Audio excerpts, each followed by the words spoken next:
विद्यार्थी मित्रो, आज आपण सीटचा जो पहिला पेपर आहे त्या पहिल्या पेपरमधील दुसरा विभाग जो आहे त्याला आपण संशोधन अभियोग्यता किंवा इंग्रजीमध्ये रिसर्च ॲप्टिट्यूड असं म्हणतो, या घटकावरील आपण आज दुसरं व्याख्यान ऐकणार आहोत. या व्याख्यानामध्ये आपल्याला जे पाहायचं आहे ते म्हणजे संशोधनाचे प्रकार. आता संशोधन जे प्रकार आहेत ते प्रमुख तीन पद्धतीने ते प्रकार पाडले जातात. एक म्हणजे स्वरूपावरून, पद्धतीवरून आणि हेतूवरून. तर पहिला जो प्रकार पाडण्याचा जो प्रकार आहे तो आहे स्वरूपावरून. म्हणजे जे संशोधन आहे, ज्या संशोधनासाठी संख्याचा वापर केला जातो, संख्याशास्त्राचा वापर केला जातो, संख्याशास्त्राच्या आधाराने मोठ्या प्रमाणातले निष्कर्ष काढले जातात, असा जो भाग आहे किंवा असं जे संशोधन असतं त्याला आपण संख्यात्मक संशोधन असं म्हणतो. विशेषतः जे सामाजिक शास्त्रातली जी संशोधनं जी असतात ही सर्व संशोधनं ही बहुतेक संशोधनं सगळी ही संख्यात्मक संशोधन असतात. याच्यामध्ये ज्या संख्याशास्त्राच्या आधारानं आपण जे काही माहितीचं विश्लेषण करतो त्या विश्लेषणाला अर्थ लावण्यासाठी संख्याशास्त्राचा उपयोग करतो आणि म्हणून आम्ही या ठिकाणी त्याला जे अशा प्रकारचे संशोधन असतं त्याला आपण संख्यात्मक संशोधन असं म्हणतो. दुसरा जो प्रकार असतो तो गुणात्मक संशोधन. म्हणजे या ठिकाणी काय होतं की संशोधन जे आपण करत असतो त्यासाठी तशी संख्याशास्त्राची फार मोठी आवश्यकता नसते, तर त्याऐवजी प्रत्यक्ष ज्यावेळा आपण एखाद्या गोष्टीची पाहणी करतो त्या पाहणीवरून त्याचं गुणात्मक विवेचन करत असतो, गुणात्मक वर्णन करत असतो आणि असं जे संशोधन असतं त्याला आपण गुणात्मक संशोधन म्हणतो. ह्याचं आपण सविस्तर आपण पुढच्या स्लाईडच्या वेळेला त्याचं वर्णन आपल्याला ऐकायला मिळेल. ते ह्याच्यामध्ये फक्त एवढं लक्षात ठेवायचं सुरुवातीला की ह्याच्यामध्ये फारसं संख्याशास्त्राचा फारसा उपयोग आपल्याला अपेक्षित नाही, आवश्यक नाही. तिसरा जो प्रकार असतो तो म्हणजे संकल्पनात्मक संशोधन. आता संकल्पनात्मक संशोधन म्हणजे काय, तर काही संकल्पना असतात, लक्षात घ्या. आता उदाहरणार्थ पहा की अगदी तत्त्वज्ञानामधल्या काही संकल्पना आहेत, अगदी आपण म्हणलं किंवा काय जे अध्यात्माचा अभ्यास करणारे असतात ते मोक्षप्राप्ती आहे. मोक्षप्राप्ती म्हणजे काय, मोक्षासाठी काय करायला पाहिजे, किंवा कुणी म्हणतं की मोक्षप्राप्तीसाठी अमुक हे जर आपण भारतीय मानसशास्त्र किंवा भारतीय तत्त्वज्ञान पाहिलं तर असं म्हणतं किंवा त्या ठिकाणी हे 4 तुमचे धर्म, 4 जे पुरुषार्थ या सगळ्यांना आपण गेलो तर कदाचित आपण मोक्षप्राप्तीपर्यंत जातो वगैरे वगैरे. दुसरे लोक वेगळ्या पद्धतीची मांडणी करू शकतात, पण या ठिकाणी काय आहे की मोक्षप्राप्ती ही या ठिकाणी संकल्पना आहे आणि ह्या मोक्षप्राप्तीच्या संदर्भात या ठिकाणी आपण अभ्यास करतो. तर या ठिकाणी सुद्धा संख्याशास्त्राचा फारसा काही संबंध येत नाही. केवळ ही विशेष करून फिलॉसॉफीमधले किंवा विज्ञानामध्ये देखील, म्हणजे ज्याला भौतिक विज्ञान म्हणतो आपण, त्याच्यामध्ये देखील अत्यंत वरच्या पातळीवरचं संशोधन असतं. यासाठी प्रखर किंवा तीव्र बुद्धिमत्तेची गरज असते आणि ज्याला काय म्हणूया की इंट्युएशन, ज्याला अंतर्चक्षू म्हणतो आपण, तर अशा प्रकारच्या बुद्धिमत्तेची आवश्यकता असते. आणि एक असतं ते अनुभवाधारित संशोधन. म्हणजे आपण जे निरीक्षण करतो त्या निरीक्षणाच्या आधारानं काही आडाखे बांधतो, काही निष्कर्ष काढतो आणि त्याच्यावर आपण काही अंदाज बांधतो किंवा अंदाज बांधतो म्हणण्याविषयी जे निष्कर्ष काढतो ते निष्कर्ष बऱ्याच वेळा मग इतर ठिकाणी देखील लागू होतात. हे अशा अर्थात केवळ 2 घटना घडल्या आणि त्याचं निरीक्षण केलं असं होत नाही, लक्षात घ्या. खूप दिवस आणि तेही शास्त्रीय पद्धतीनं, अत्यंत शास्त्रीय पद्धतीनं आपण अनुभव घेतलेला आहे, त्याचे व्यवस्थित नोंदी ठेवलेल्या आहेत आणि त्या नोंदीच्या आधारानं आपण काही निष्कर्षाला पोचतो. अशा प्रकारचे जे संशोधन असतं त्याला आपण म्हणतो संशोधन. आता दुसरा प्रकार असतो म्हणजे किंवा प्रकारच पाडण्याचा प्रकार म्हणून आपण त्याला पाहतो की पद्धतीवरून. तर एक जो प्रकार संशोधनाचा तो म्हणजे वर्णनात्मक संशोधन, डिस्क्रिप्टिव्ह, ज्याला इंग्रजीमध्ये आम्ही डिस्क्रिप्टिव्ह रिसर्च असं म्हणतो. ज्या वेळेला साधारणपणे वस्तुस्थितीचा अभ्यास करायचा असतो, आपल्याला वस्तुस्थितीचा अभ्यास ज्या वेळेला करायचा असतो त्यावेळेला जे संशोधन आपण करतो त्याला आपण म्हणतो की वर्णनात्मक संशोधन. म्हणजे काय असतं याच्यामध्ये, तर वस्तुस्थितीचं वर्णन, फॅक्ट्सचं डिस्क्रिप्शन असतं. तर पहा म्हणजे काय, तर आता या ठिकाणी आपल्या भारतामध्ये असणारी शैक्षणाची सद्यस्थिती काय याच्या संदर्भातलं संशोधन केलेलं असेल, किंवा रोजगाराची सद्यस्थिती काय आहे त्याच्या संदर्भातलं संशोधन असेल म्हणा, म्हणजे अर्थशास्त्रातलं असेल, सामाजिक शास्त्रातलं असेल, किंवा जाती व्यवस्थेचे परिणाम आहेत त्याचं आपण काही वर्णन केलं, त्याचे काही निरीक्षण केलं, त्याच्यावर काही आपण निष्कर्षाला पोहोचलेलो आहोत. तर हे सगळं आपण वर्णन करतो, डिस्क्रिप्शन करतो. तर म्हणून आपण म्हणतो वर्णनात्मक संशोधन. वर्णनात्मक संशोधनामध्ये सुद्धा लक्षात घ्या की हे वर्णनात्मक संशोधन मिळणारी माहिती असते, आपण जे निरीक्षण केले असतात त्या माहितीचं विश्लेषण करण्यासाठी किंवा अर्थ लावण्यासाठी आपल्याला संख्याशास्त्राचा आधार घ्यावाच लागतो. चला, आता त्याचबरोबर दुसरा जो प्रकार असतो म्हणजे प्रायोगिक संशोधन, म्हणजे प्रत्यक्ष प्रयोग करायचा वर्गामध्ये. आपल्याला माहिती आहे की शास्त्रामध्ये तर आपल्याला माहिती आहे भौतिकशास्त्रामध्ये किंवा भौतिक विज्ञानाचे जे असतात सगळी फिजिक्स असेल, केमिस्ट्री असेल वगैरे, याच्यामध्ये आपण वेगळे प्रयोग करतो आणि त्या प्रयोगावरून काही निष्कर्ष काढतो. हे जसं भौतिक विज्ञानामध्ये करतो तसं सामाजिक विज्ञानामध्ये देखील अशा प्रकारचं संशोधन करता येतं. उदाहरणार्थ पहा की समजा एका ठिकाणी शाळेतल्या मुलांच्यावर आपल्याला संशोधन करायचं आहे किंवा एखादी विशिष्ट पद्धती आहे, अध्यापन पद्धती आहे, ती अध्यापन पद्धती कितपत उपयुक्त आहे, कितपत प्रभावी आहे हे पाहायचं आहे. एखादं साधनाची परिणामकारकता पाहायची असेल तर यासाठी काही प्रयोग करायचे. म्हणजे बा एका गटावर प्रयोग केला, दुसऱ्या गटावर दुसरा प्रयोग केला आणि मग त्या प्रयोगावरून काही निष्कर्ष आले तर त्या निष्कर्षाच्या आधारानं आपण ती निष्कर्ष इतर ठिकाणी लागू करू शकतो. अशा पद्धतीचं संशोधन असल्याला म्हणतो आपण प्रायोगिक संशोधन. याची माहिती आपल्याला थोडीशी पुढच्या एका स्लाईडमध्ये आपल्याला सविस्तर ऐकायला मिळेल. तिसराचा प्रकार असतो तो म्हणजे ऐतिहासिक संशोधन. म्हणजे घटना घडून गेलेली आहे, लक्षात घ्या. म्हणजे हे सगळं संशोधन हे भूतकालीन व्यवस्थेचा अभ्यास असतो. घटना घडून गेलेली आहे आणि त्याचा आता आपण अभ्यास करतो आहोत. म्हणजे इतिहास, आता उदाहरणार्थ पहा की मुघल काल जो होता, मुघलकालीन स्त्रियांच्या शिक्षणाची व्यवस्था याचा अभ्यास. आता कशा आपण अभ्यास करणार, तर जे उपलब्ध साहित्य आपल्याकडे आहे, जे डॉक्युमेंट्स आपल्याकडे उपलब्ध असतात याचा अभ्यास करून आपण एका निष्कर्षाला येतो किंवा ह्या अवस्थेमध्ये अशा स्त्रियांची शिक्षणाची व्यवस्था होती. किंवा अगदी प्राचीन काळीसुद्धा, म्हणजे जर आपण वेदकालीन म्हणूया किंवा वैदिक काळामध्ये भारतीय शिक्षणामध्ये स्त्रीचं स्वातंत्र्य याचा अभ्यास किंवा त्या ठिकाणची गुरुकुल शिक्षण पद्धती त्याचा अभ्यास असेल, सामाजिक स्थितीचा अभ्यास असेल, तर थोडक्यात या ठिकाणी किंवा विशिष्ट कालखंडामध्ये एखाद्या राजाच्या कारकिर्दीमध्ये एखाद्या सामाजिक स्थितीचा अभ्यास असेल, आर्थिक स्थितीचा अभ्यास असेल, तर अशा जो अभ्यास असतो तो कशावरून करतो आपण, उपलब्ध असलेल्या डॉक्युमेंटच्या आधारानं तो आपण अभ्यास करत असतो, लक्षात घ्या. तर हे जे संशोधन असतं ते ऐतिहासिक. याच्यामध्ये विशेष करून हे जे संख्याशास्त्राचा जास्त उपयोग होत नाही, फारसा इथं अपेक्षित पण नाही. इथं कशाचा अपेक्षा आहे, तर तुम्ही जे डॉक्युमेंट्स तुमच्याकडे उपलब्ध आहेत ती डॉक्युमेंट्स जास्तीत जास्त विश्वासार्ह डॉक्युमेंट्स असणं आणि ते डॉक्युमेंट्स अत्यंत आपण बारकाईने वेगवेगळ्या दृष्टिकोनातून ती पाहणं, त्याचा अभ्यास करणं, त्याला आपण पुरावे म्हणूया. ज्याला ही साधने जी असतात, ऐतिहासिक साधने जी असतात याच्यामध्ये काही प्राथमिक काही पुरावे असतात किंवा प्राथमिक साधनं असतात. म्हणजे काही वस्तूच आपल्याला सापडतात, त्याच्या आधाराने आपण काय बोलतो, दस्तऐवज बोलतो. पण काही वेळेला अप्रत्यक्षरित्या देखील आपल्याला अभ्यास करता येतो. म्हणजे एखादी स्थिती प्रत्यक्ष आपल्याला काय मिळलं की आपल्याला प्रत्यक्ष घटना आपण पाहिलेली नाही, परंतु काय घडली असेल तर दुसऱ्या एखाद्या पुस्तकात त्याचं वर्णन असेल, त्याच्या आधारानं आपण त्या ठिकाणी की त्यावेळची परिस्थितीचा अंदाज करू शकतो. तर अशा पद्धतीचे काय संशोधन असतं त्याला आपण ऐतिहासिक संशोधन असं म्हणतो. आता तिसरा जो काय प्रकार आहे तो म्हणजे हेतूवरून. म्हणजे संशोधनाचा हेतू कोणता आहे त्याच्यावरून देखील हे संशोधन प्रकार सांगितला जातो. म्हणजे एक म्हणजे मूलभूत संशोधन. मूलभूत संशोधन म्हणजे असं संशोधन तिथं त्याला स्थळ, काळ, वेळ याची कुठलीही मर्यादा नाही. म्हणजे एखादं संशोधन हे अमेरिकेतही त्याचं निष्कर्ष लागू पडतील, भारतातही लागू पडतील, पाकिस्तानला लागू पडतील किंवा श्रीलंकेतही लागू पडतील. तसंच ते कधीही म्हणजे पूर्वीही लागू पडतील, आत्ताही पडतील आणि पुढेही लागू पडतील. जसं आता उदाहरणार्थ पहा, न्यूटनचा गुरुत्वाकर्षणाचा सिद्धांत त्यानं जे शोधून काढलेलं आहे ते स्थळ काळ निरपेक्ष आहे, स्थळ काळ वेळ निरपेक्ष आहे. तर अशी जे संशोधन असतात, म्हणजे असं संशोधन की जे संशोधन स्थळ काळ आणि वेळ निरपेक्ष असतं, अशा संशोधन आपण मूलभूत संशोधन असं म्हणतो. नंतर दुसरं असते उपयोजित संशोधन किंवा त्याला आपण ॲप्लाइड रिसर्च असं म्हणतो.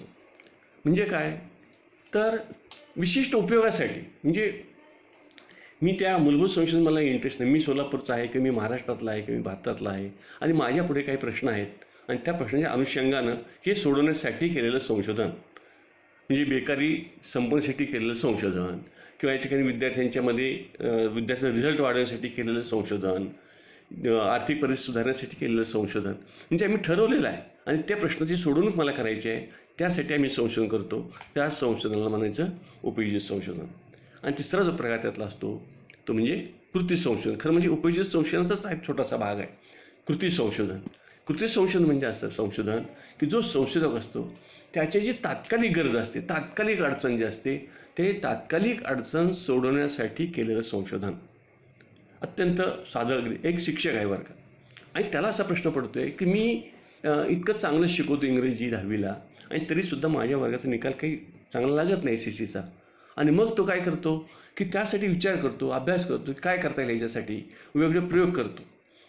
म्हणजे या ठिकाणी त्याची समस्या तात्कालिक समस्या आहे, त्या शिक्षकाची वैयक्तिक समस्या आहे आणि तीच समस्या सोडवण्यासाठी त्यांनी केलेला तो प्रयोग आहे. तो दुसऱ्याला उपयोगी पडेल असं नाही, दुसऱ्या ठिकाणी उपयोगी पडेल असं नाही, दुसऱ्यांदा उपयोगी पडेल असंही सांगता येत नाही. ती तात्कालिक समस्या त्या शिक्षकाला, ते शिक्षक आणि ते विद्यार्थी याच्या संबंधातलं ते संशोधन आहे. आणि म्हणून या ठिकाणी आपल्याला म्हणतो कृती संशोधन. असे हे संशोधनाचे वेगळे प्रकार सांगितले जातात. नंतर मगाशी तुम्हाला मी उल्लेख केला की क्वालिटेटिव्ह किंवा गुणात्मक संशोधनाचा मी आपण तपशिलाने थोडासा अभ्यास करूया. तर गुणात्मक संशोधनामध्ये एक त्यातला भाग असतो म्हणजे मानववंशशास्त्रीय अभ्यास, ज्याला इथनोग्राफिक स्टडी किंवा ज्याला काही वेळा सांस्कृतिक अभ्यास असंही म्हणतात. कारण म्हणजे मी इथनोग्राफिक स्टडीला मानववंशशास्त्रीय अभ्यास हे जास्त मराठी ट्रान्सलेशन चांगलं होईल, परंतु काही ठिकाणी शब्द वापरला आहे की संस्कृती अभ्यास म्हणून. म्हणजे मनुष्य प्राणी उद्याला आल्यानंतर तो कसा कसा घडत गेलेला आहे आणि त्याचे कसे टप्पे पडलेले आहेत त्याचा सगळा अभ्यास. म्हणजे पहा, एक विशेषतः आदिवासी समाज आहे, त्या आदिवासी समाजाचा आपण अभ्यास करतो आहे. मग त्या ठिकाणी पूर्वी त्या 100 वर्षापूर्वी काय झालं, 50 वर्षापूर्वी काय झालं, 25 वर्षापूर्वी आणि आता कसा कसा विकास होत गेला आणि त्यांच्यामुळे आज जे तुम्हाला आदिवासी दिसतात, आज जे त्यांचं कल्चर दिसतं, आज जे संस्कृती दिसते, आज जे चालीरीती दिसतात, त्याच्यावर त्याच्या या मागच्या सगळ्या गोष्टीचा कितपत परिणाम झालेला आहे अशा पद्धतीचा अभ्यास करणं. म्हणून याला इथनोग्राफिक स्टडी मानववंशशास्त्रीय अभ्यासाचा आपण म्हणतो. आता म्हणून संस्कृतीचा अभ्यास म्हणण्याचं कारणसुद्धा हेच असतं कदाचित की आत्ताच्या संस्कृतीचा आपण मूळ शोधण्याचा प्रयत्न करतो, म्हणून संस्कृतीचा अभ्यास करायला त्याला असे काही लोक म्हणतात त्याला. दुसरा जो आहे तो म्हणजे केस स्टडी, म्हणजे व्यक्ती अभ्यास. म्हणजे एखाद्या, आता पहा या ठिकाणी इथनोग्राफिक स्टडी असेल किंवा केस स्टडी असेल. मग अशी मी उल्लेख केला होता की क्वालिटी रिसर्चमध्ये काय होतं की आपल्याला संख्याशास्त्राचा फारसा काही आपल्याला वापर करावा लागत नाही. काही ठिकाणी आपण करू शकतो नाही असं नाही, परंतु त्याची इतकी फारशी गरज नसते जितकी वर्णनात्मक संशोधनामध्ये म्हणा किंवा ज्याला दुसरं आपण संशोधन म्हणलं की त्या क्वांटिटेटिव्ह रिसर्च आहे त्याच्यामध्ये म्हणलं तसं इतर आपल्याला तिची गरज पडत नाही. आता व्यक्ती अभ्यास म्हणजे काय, तर एक व्यक्ती आहे. आता समजा या ठिकाणी उदाहरणार्थ पहा की साने गुरुजी होते, की साने गुरुजींच्या अध्यापनाचा म्हणा किंवा त्यांच्या विचाराचा म्हणा एकूण शिक्षण प्रक्रियेवर, शिक्षण क्षेत्रावर झालेला परिणाम आहे. काहीतरी परिणाम झाला असेल त्याचा अभ्यास करायचा. किंवा महात्मा गांधी असतील किंवा शिक्षणावरच नाही, काही व्यक्तीच्या वेगळ्याही पद्धतीनं आपण विचार करू शकतो. लक्षात घ्या की जमशेदजी टाटा आहेत, टाटांच्या स्वतःच्या फिलॉसॉफीचा, त्यांच्या वर्तणुकीचा, त्यांच्या विचार करण्याच्या पद्धतीचा, त्यांच्या सगळ्या त्यांच्या संपूर्ण व्यवसाय जो त्यांचा आहे टाटा समूह, त्याच्यावर काय परिणाम झालेला आहे. तर अशा दृष्टीने टाटांचं चरित्रात्मक अभ्यास करणं, टाटा या व्यक्तीचा अभ्यास करणं हाही अभ्यास असू शकतो. किंवा मी असाही करू शकतो, म्हणून असं म्हणले आपण एखाद्या व्यक्तीचा पण अभ्यास करू शकतो, आपण एखाद्या विशिष्ट समुदायाचा पण करू शकतो किंवा विशिष्ट संस्थेचा पण करू शकतो. आता विशिष्ट संस्थे मग मी म्हणले तुम्हाला, समजा टाटाचा आपण अभ्यास केला, एक व्यक्ती म्हणून जमशेदजी टाटांचा पण अभ्यास केला, बरोबर आहे, किंवा महात्मा गांधींचा पण अभ्यास केला, तर तो केस स्टडी होतो. किंवा आपण काय केलं, टाटा समूहाचा अभ्यास केला, म्हणजे टाटा समूह इतर जे व्यवसाय आहेत, समजा रिलायन्स असेल, टाटा असेल, बिर्ला असेल, बजाज असेल समूह आहेत, आणि नाही मला अभ्यास करायचा आहे की टाटा समूहाचा अभ्यास करायचा आहे, त्यांची वैशिष्ट्य काय, टाटा समूह त्यांची फिलॉसॉफी काय, कार्यपद्धती काय आहे, त्यांची धोरणं काय आहेत, त्यांचा विकास कसा कसा होत गेलेला आहे, असा मला अभ्यास करायचा आहे. असंही मी करू शकतो. किंवा आपण शिक्षण क्षेत्राला विचार केला तर एखादी संस्था असेल, रयत शिक्षण संस्था आहे, रयत शिक्षण संस्थेचा उदय कसा झाला, कसा विकास होत गेला, त्यांची फिलॉसॉफी काय, अण्णांच्या फिलॉसॉफीचा परिणाम संपूर्ण त्यांच्या एकूण आजच्या कार्य पद्धतीवर कसा झालेला आहे, या त्यांचं जे प्रॉडक्ट बाहेर पडत आहे त्या प्रॉडक्टवर काय परिणाम झालेला आहे, म्हणजे रयत शिक्षण संस्थेतून जे विद्यार्थी बाहेर पडतात त्यांच्यावर अण्णांच्या तत्त्वज्ञानाचा काय परिणाम झाला आहे, हे सगळ्या गोष्टी. म्हणजे नुसते रयत शिक्षणाच्या इतक्या शाळा आहेत आणि इतक्या कॉलेज आहेत असा अभ्यास नव्हे, तर सगळं म्हणजे अण्णांची फिलॉसॉफी असेल, कार्यपद्धती असेल आणि त्या फिलॉसॉफीत झालेला परिणाम असेल, त्याचं बाहेर पडणारं प्रॉडक्ट असेल, त्यांचा आपल्या संस्थेबद्दल असणारा दृष्टिकोन असेल, ह्या सगळ्या गोष्टीचा अभ्यास. किंवा असंही असेल की त्या संस्थेचा तत्कालीन समाज किंवा आजच्या समाज व्यवस्थेवर सुद्धा काय परिणाम झालेला आहे, अशा पद्धतीनं आपण त्या संस्थेचा अभ्यास करणं हा सुद्धा याला म्हणायचा व्यक्ती अभ्यास. म्हणजे व्यक्ती म्हणजे एक व्यक्ती असं नव्हे, आपण जे व्यवहार ज्याला व्यक्ती म्हणतो तसं नव्हे, त्याला इंग्रजी शब्द केस आहे, म्हणजे ती व्यक्ती असेल, समुदाय असेल, मगाशी म्हणल्याप्रमाणे संस्था असेल, अशा अर्थानं त्याला केस स्टडी म्हणतो. नंतर कंटेंट ॲनालिसिस. आता कंटेंट ॲनालिसिस काय आहे पहा, तर कंटेंट ॲनालिसिसचा अर्थ असा आहे पहा की आशय, वेगवेगळ्या प्रकारचा आशय जो आहे त्या आशयाचं विश्लेषण करून आपण त्या विशिष्ट एखाद्या ह्याच्या थरापर्यंत निष्कर्षापर्यंत जाणं किंवा त्याच्यातून काही आपल्याला ज्ञान प्राप्त करून घेणं किंवा काही सिद्धांत मांडता येणं. म्हणजे या ठिकाणी मी तुम्हाला सांगेन की वेगवेगळ्या प्रकारचा आशय असेल, लक्षात घ्या. म्हणजे पुस्तक आशय म्हणजे केवळ आपल्या ह्याच्यातलाच असेल, पुस्तकातलाच आशय अशा अर्थानं नव्हे, तर आशय जो असेल तर तो वेगळ्या वर्तमानपत्रातला असेल, वेगवेगळ्या वर्तमानपत्रात आलेला अभ्यास जो असेल, आशय असेल, त्या आशय वाचून त्या आशयाचं विश्लेषण करून काही एखाद्या विशिष्ट निष्कर्षापर्यंत जाता येणं त्याला आपण म्हणतो आशय विश्लेषण. म्हणजे आशय विश्लेषण हे जे संशोधन आहे, म्हणजे असं केलं आम्ही पहा, वेगवेगळी मासिकं वाचतो, वेगवेगळी वर्तमानपत्र वाचतो, पुस्तकं वाचतो आणि त्या पुस्तकामधून म्हणा, त्या साहित्यामधून म्हणा, त्या साहित्याचा खूप आपण बारकाईने अभ्यास केला, त्याचं विश्लेषण केलं आणि मग आपण एका विशिष्ट निष्कर्षापर्यंत पोहोचतो. किंवा हा जो समुदाय किंवा भारतीय समाज आहे म्हणा, की रामायण आणि महाभारत यातल्या ज्या गोष्टी आहेत, या गोष्टीचा संपूर्ण समाजावर झालेला परिणाम आहे, ह्या गोष्टींचा परिणाम झालेला आहे. म्हणजे आज भारतीय संस्कृती ज्याला म्हणता तुम्ही, की ह्या 2 ग्रंथ जे आहेत, भले तो इतिहास आहे का नाही आपण ते बाजूला ठेवूया विषय, पण कमीत कमी हे 2 ग्रंथ आहेत. या 2 ग्रंथांच्या त्या ग्रंथांचं त्यात असलेल्या माहितीचं विश्लेषण केलं, त्या आशयाचं विश्लेषण केलं आणि मग आज आपल्याकडं जे आपण पतिव्रता म्हणतो किंवा काय, त्या कल्पना कशा आल्या तर बाबा, तर ह्या पुस्तकातून किंवा ह्या अभ्यासातून, ह्या कंटेंटमधून याचं विश्लेषण केलं आपण आणि असे निष्कर्षाला आलो की यात ह्या अमुक कल्पना आलेली, सावित्रीची कल्पना अशी आली, पतिव्रतेची कल्पना अशी आलेली आहेत वगैरे वगैरे अशा अर्थानं. नंतर ग्राउंडेड थिअरी किंवा माहिती आधारित सिद्धांत हा देखील असाच साधारणपणे प्रकार आहे की या ठिकाणी ही जी काही ग्राउंडेड थिअरी आपण म्हणतो, तर ही ग्राउंडेड थिअरी आहे, तो जो भाग आहे तो म्हणजे जे मगाशी म्हणल्याप्रमाणे की आशय विश्लेषणाचाच का थोडासा भाग आहे, परंतु ह्याच्यावरून काही सिद्धांत प्रस्थापित करणं, म्हणजे वेगवेगळ्या उपलब्ध माहितीच्या आधारानं, म्हणजे आशय असेल, पुस्तकाची माहिती असेल, वर्तमानपत्रातली माहिती असेल किंवा आणखी कुठली माहिती असेल, त्या माहितीच्या आधारानं काही सिद्धांत प्रस्थापित करणं याला आपण ग्राउंडेड थिअरी असं म्हणतो. तर हा एक प्रकार आहे. म्हणजे हा थोडासा कंटेंट ॲनालिसिस आणि हा सारखा प्रकार आहे थोडासा, पण थोडासा त्यात थोडा फरक आहे.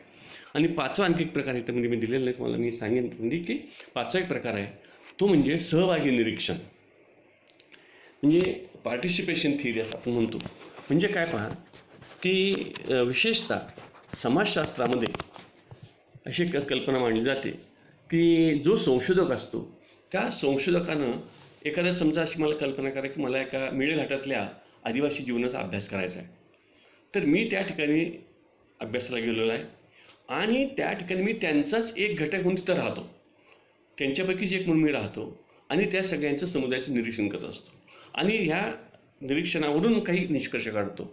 अशा पद्धतीचं जे संशोधन असतं त्याला आपण सहभागी निरीक्षण संशोधन असं म्हणतो. आता हा जो प्रकार मग अशी सांगितलं तुम्हाला की डिस्क्रिप्टिव्ह रिसर्च जे आहेत, मग अशी आपण आता पाहिली की गुणात्मक संशोधन पाहिली, आता वर्णनात्मक संशोधन जे आहेत याच्यामध्ये काय काय प्रकार आहेत पहा. तर पहिला जो भाग आहे, हे जे वेगळे प्रकार आहेत त्यातला म्हणजे पहिला संकल्पनात्मक, म्हणजे काही ठिकाणी मला असं आढळेल की हाच प्रकार सर तिकडं पण मग अशी होता, तर इथेही थोडासा आहे.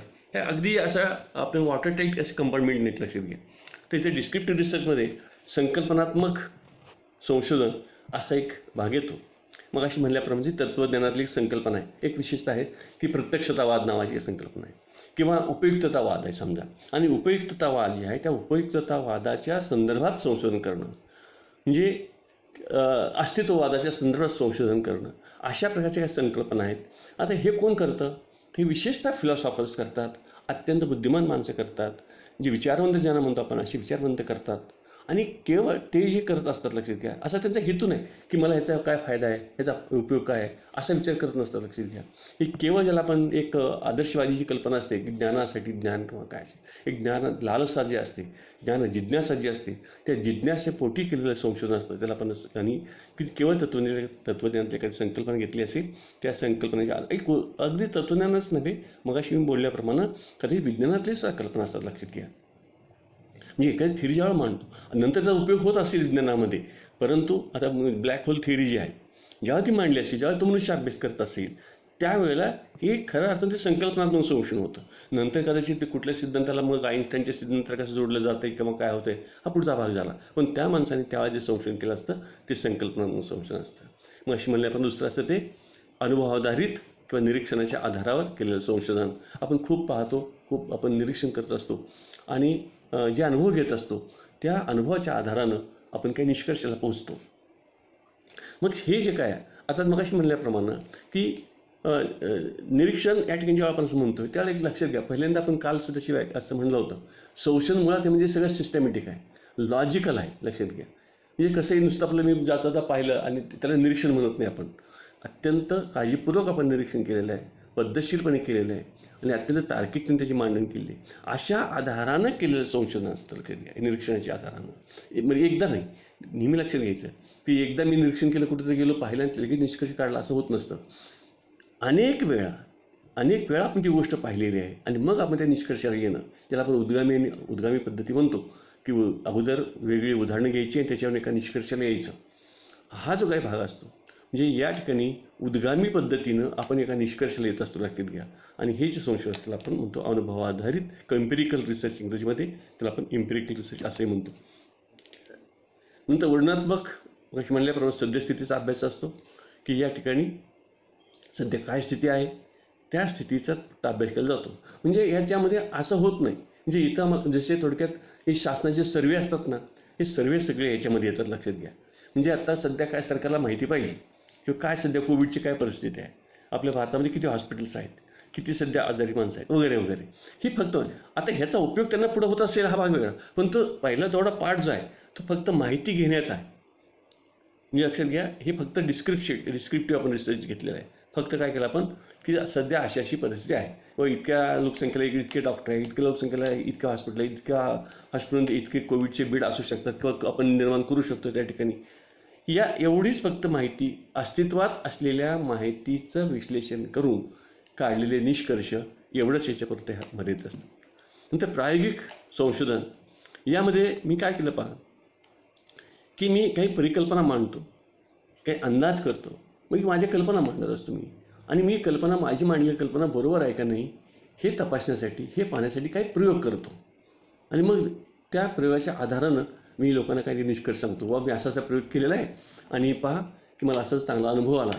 अगदी आमची शाळेतलं उदाहरण तुम्हाला सांगायचं म्हणजे एखादा शिक्षकातून तो सांगतो आम्हाला की सर मी हे जे मुलांचे पाढे पाठ करून घेण्याचा जो प्रकार आहे ना, तर मी अमुक अशा पद्धतीने वापरलेली आणि मग तुम्ही वापरून बघा, हा नक्की असाच तुम्हाला अनुभव येईल. आता त्यांनी हे एक प्रयोग केला असतो. आता त्याचा प्रयोग कदाचित त्यांनी अगदी तो काटेकोर केलेला नसेल, पण या ठिकाणी अपेक्षित रिसर्चमध्ये मात्र हे सगळं काटेकोरपणे करणं अपेक्षित आहे. म्हणजे कसे घेतले गट तुम्ही, विद्यार्थी कसे निवडले, त्यांनी किती दिवस ते प्रॅक्टिस केली, पहिली टेस्ट कशी दिली, दुसरी टेस्ट कशी दिली, हे सगळं काटेकोरपणे करणं. म्हणजे तुम्ही बऱ्याच वेळा असं होतं, शिक्षक काही वेगळे प्रयोग करत असतात किंवा आपणही प्रत्येक वेळा करत असतो, परंतु काय ते काटेकोरपणा नसतो, त्यामध्ये शिस्त नसते, त्याच्यामध्ये काय शास्त्रोक्तपणा नसतो आणि त्यामुळं ते संशोधन ठरत नाही. संशोधन व्हायचं असेल, ते प्रायोगिक संशोधन व्हायचं असेल तर त्यामध्ये अत्यंत काटेकोरपणा पाहिजे, अचूकता पाहिजे, नेमकेपणा पाहिजे, तार्किकता पाहिजे आणि पद्धतशीरपणा पाहिजे. या सगळ्या गोष्टी जर असतील तुमच्या त्या कृतीमध्ये तरच मग तुमचं ते संशोधन प्रायोगिक संशोधन होतं. कसं प्रायोगिक संशोधन असतं, त्याच्यामध्ये कोणते स्टेप्स असतात तेही आपण पुढं जरा थोडं सविस्तर पाहणार आहोत. नंतर ऐतिहासिक संशोधन मग थोडा उल्लेख केला आहे, तर थोडासा उजरता उल्लेख करतो आपण पुढे जाऊया. ती मग म्हणल्याप्रमाणे की प्राचीन काळी घडलेल्या घटना ज्या असतात तर त्याचा अभ्यास करणं, आत्ताच्या परिस्थितीमध्ये अभ्यास करणं, हा सुद्धा फार वेगळ्या पद्धतीने याचा अभ्यास करायचा लागतं. काही लोकांना असं वाटतं की ऐतिहासिक संशोधन म्हणजे फक्त इतिहासातल्या गोष्टी आहेत ना, त्या फक्त आता समोर आणणं, म्हणजे पूर्वी काय होतं एवढंच फक्त अभ्यास करते, असं नाही. तर वेगळ्या पद्धतीने ऐतिहासिक संशोधनसुद्धा वेगळ्या पद्धतीने करता येतं. पहा म्हणजे कसं, पहा आज आपली एखादी विशिष्ट परिस्थिती जी दिसते त्याला कोणत्या ऐतिहासिक घटना कारणीभूत ठरलेल्या आहेत, कोणत्या घटनांचा हा आज पण म्हणजे आजची जी सामाजिक स्थिती आहे त्या सामाजिक स्थितीला इतिहासातल्या कोणत्या घटना किंवा कोणती परिस्थिती कारणीभूत ठरलेली आहे त्याचा दांडोळा घेणं हे सगळं ऐतिहासिक संशोधन आहे. जसं आपण म्हणतो की जाती व्यवस्था आहे आज भारतामध्ये आणि फार मग जाती व्यवस्थेचं काय आहे ही आता ही परिस्थिती आत्ताची आहे, पण ह्याला ही कशामुळे झाली, कशामुळे ही रुजली भारतामध्ये, कोणत्या कालखंडात जास्त रुजली, कोणत्या कालखंडामध्ये त्यात कठोरता आली, कोणत्या कालखंडामध्ये ही लोकांनी ॲक्सेप्ट केलेली होती, ह्या सगळ्याचा ॲनालिटिकल विषय. म्हणजे काही वेळा ऐतिहासिक संशोधन करताना आपला घोटाळा काही लोकांचा असा होतो, काय लोक म्हणतात ऐतिहासिक संशोधन म्हणजे फक्त मागचं इतिहासाला वाचून वर्णन करून लिहून ठेवणं, असं नाही लक्षात घ्या. तर अशा पद्धतीने तुम्ही पुन्हा लक्षात घ्या, संशोधनाच्या सर्व गोष्टी जी आपण वैशिष्ट्य सगळी सांगतो, जी तार्किकता असते, जी शिस्तबद्धता असते, शास्त्रोक्तपणा जे असतो, हा सगळा इथं सुद्धा येणं अपेक्षित आहे. ऐतिहासिक संशोधन म्हणजे नुसतं असं वाऱ्यावर सोडायचं नाही आहे, नुसतं कथा कादंबरीसारखं आपण करत नाही, लक्षात घ्या. नुसती समीक्षा असं लिहित नाही आम्ही. तर ह्या सगळ्या गोष्टी आहेत, म्हणजे संशोधनाच्या ज्या सगळ्या गोष्टी आहेत त्याचा आपण या ठिकाणी विचार करत असतो. नंतर या ठिकाणी मूलभूत संशोधन मगाशी म्हणल्याप्रमाणे स्थळ, काळ आणि वेळ निरपेक्ष असतं.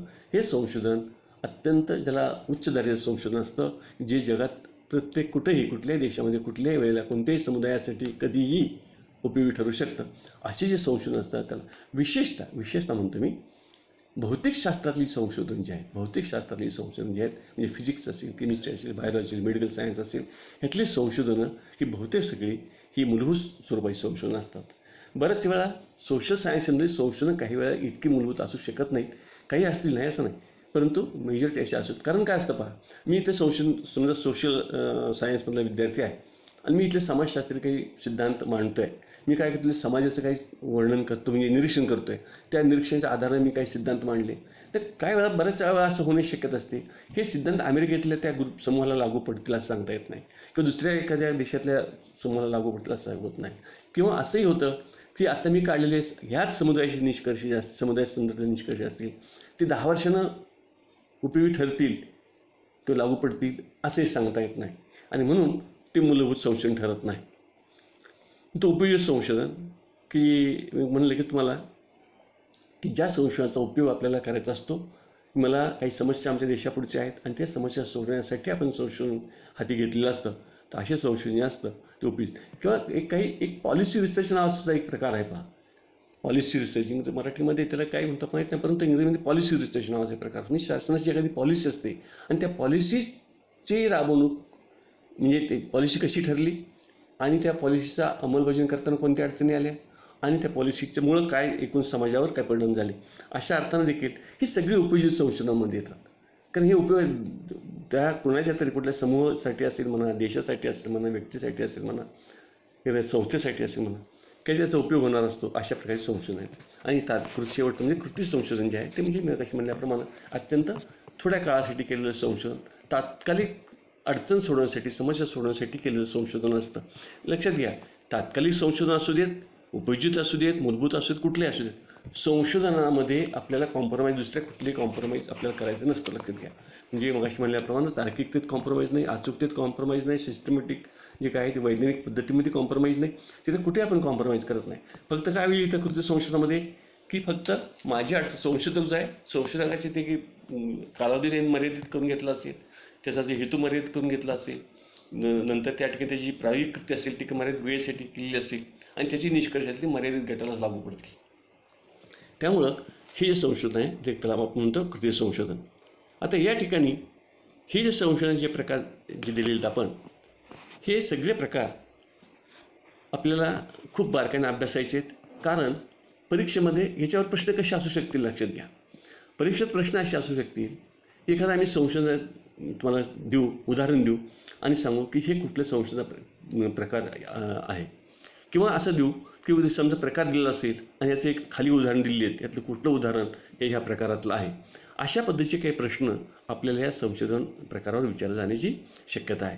म्हणून आपण हा सगळा जो प्रकार आहे म्हणजे टॉपिक आहे हा अत्यंत बारकाईनं अभ्यासा आणि फार सोपा आहे, लक्षात घ्या. पण मात्र याचा अर्थ सोपा आहे म्हणजे नुसतं ऐकून इथे एवढं माझं व्याख्यान ऐकून आपल्याला होणार नाही. आपल्याला पुस्तकातच वाचलं पाहिजे, थोडासा अभ्यास केला पाहिजे, चिंतन केलं पाहिजे. जर तुमचे काही गट असतील, मित्र असतील तर त्यावर चर्चाही केली पाहिजे. म्हणजे मग आपण त्या शीटच्या परीक्षेला अत्यंत समर्थपणे सामोरे जाऊया. थँक्यू.